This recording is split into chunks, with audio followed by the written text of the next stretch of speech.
ایسا بہت کم ہوتا ہے کہ ایک کتاب 2006 میں آئی ہو اور چند مہینوں میں اتنی مقبول ہو جائے کہ دنیا کی سب سے بڑی ویب سائٹ ایمیزون پر بیسٹ سیلر میں شامل ہو جائے اور چند مہینوں میں اس کی کروڑوں کاپیز سیل ہو جائیں، اور ایک حیران کن بات یہ کہ 46 زبانوں میں اس کا ترجمہ ہو جائے۔ اس کتاب میں ایسا کیا خاص ہے جو لوگ اس کو اتنا زیادہ پڑھ رہے ہیں؟ آج کی ویڈیو میں ہم یہی جانیں گے۔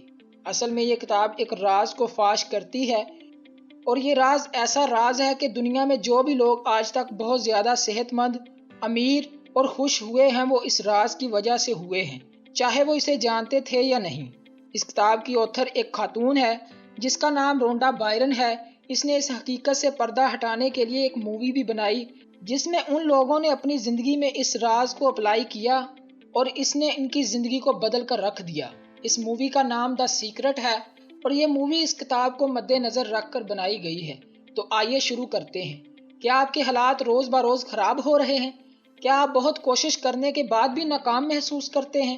کیا آپ کو لگتا ہے کہ آپ کبھی کامیاب نہیں ہوں گے؟ اگر ہاں تو اب وقت آ گیا ہے کہ آپ اس ویڈیو کو دیکھیں اور ان تمام چیزوں کی وجہ اور سلیوشن کے بارے میں جانیں۔ یہ کتاب کشش کے قانون پر چلتی ہے جو نیوٹن نے ہمیں 350 سال پہلے ہی بتا دیا تھا۔ اس کائنات کی ہر چیز دوسری چیز کو اپنی طرف کھینچتی ہے، لیکن نیوٹن سے پہلے بھی بہت سے فلسفی آئے جنہوں نے اس بات کو دوسرے طریقے سے سمجھانے کی کوشش کی۔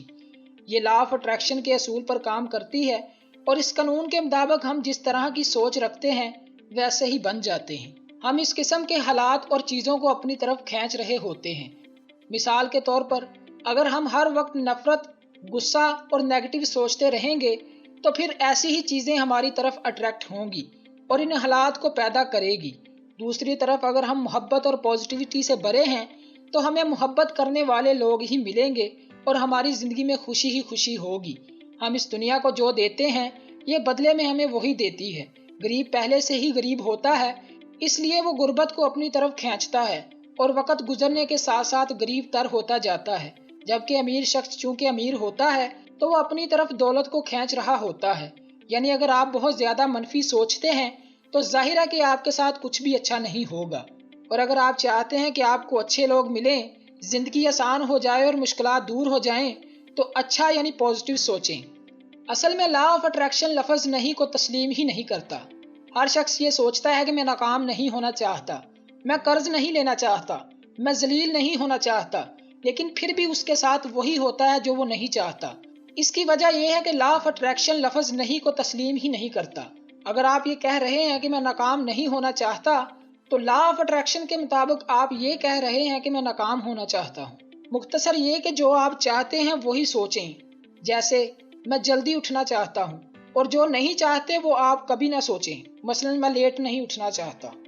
آپ اپنی دنیا خود بنانے کی طاقت رکھتے ہیں۔ یعنی اگر آپ ٹی وی دیکھ رہے ہیں اور آپ کو معلوم نہیں ہے کہ آپ چینل بھی بدل سکتے ہیں تو ظاہر ہے کہ آپ کو ٹی وی پر جو بھی دکھایا جائے گا آپ دیکھتے رہیں گے، چاہے آپ کو پسند ہو یا نہ ہو۔ بہت سے لوگوں کو یہ احساس ہی نہیں ہوتا کہ وہ اپنے حالات اور زندگی کو بدل سکتے ہیں، لہٰذا زندگی ان کے ساتھ جو بھی کرتی ہے وہ اسی کے مطابق چلتے رہتے ہیں۔ اب آپ کے ذہن میں یہ سوال ضرور اٹھ رہا ہوگا کہ اپنے حالات کو کیسے بدلا جا سکتا ہے؟ تو اس کا جواب یہ ہے کہ اپنے حالات کو بدلنے کے لیے آپ کو ان 3 سٹیپ پر عمل کرنا ہوگا۔ سب سے پہلا سٹیپ یہ ہے کہ آپ اس کائنات سے پوچھیں کہ آپ کو کیا چاہیے۔ یعنی آپ کو اپنی زندگی میں جو کچھ بھی چاہیے اس کو ایک پیپر پر لکھیں، اور یہ بالکل کلیئر ہونا چاہیے کہ آپ کو کیا چاہیے۔ مثلا اگر آپ کو گاڑی چاہیے تو یہ بھی لکھیں کہ وہ کون سے ماڈل کی گاڑی ہے، اس کا رنگ کیا ہے، اس میں کتنے لوگ بیٹھ سکتے ہیں، وغیرہ۔ یعنی اس کائنات کو ایک ریسٹورنٹ سمجھیں جہاں آپ جو بھی آرڈر کرنا چاہیں کر سکتے ہیں، اور اس پیپر پر اس طرح لکھیں جیسے وہ چیز آپ کو مل گئی ہے۔ مثلا میں بہت خوش ہوں کہ میرے پاس اپنی گاڑی ہے، میرے پاس 4 کنال کا گھر ہے۔ اگرچہ آپ کے پاس ابھی تک کوئی مکان نہیں ہے لیکن پھر بھی آپ نے اسے ایسے ہی لکھنا ہے۔ اس کے بعد دوسرا سٹیپ یہ ہے کہ اس کے بعد یقین کریں کہ جو کچھ آپ نے مانگا ہے وہ آج نہیں تو کل آپ کو مل کر ہی رہے گا۔ یعنی جیسے آپ نے ریسٹورنٹ میں جو بھی آرڈر دیا ہے آپ کو یقین ہوتا ہے کہ وہ آپ کو ملے گا، اسی طرح یقین کریں کہ آپ نے جو کچھ بھی مانگا ہے وہ آپ کو ملے گا اور آپ اس کا ویٹ کر رہے ہیں۔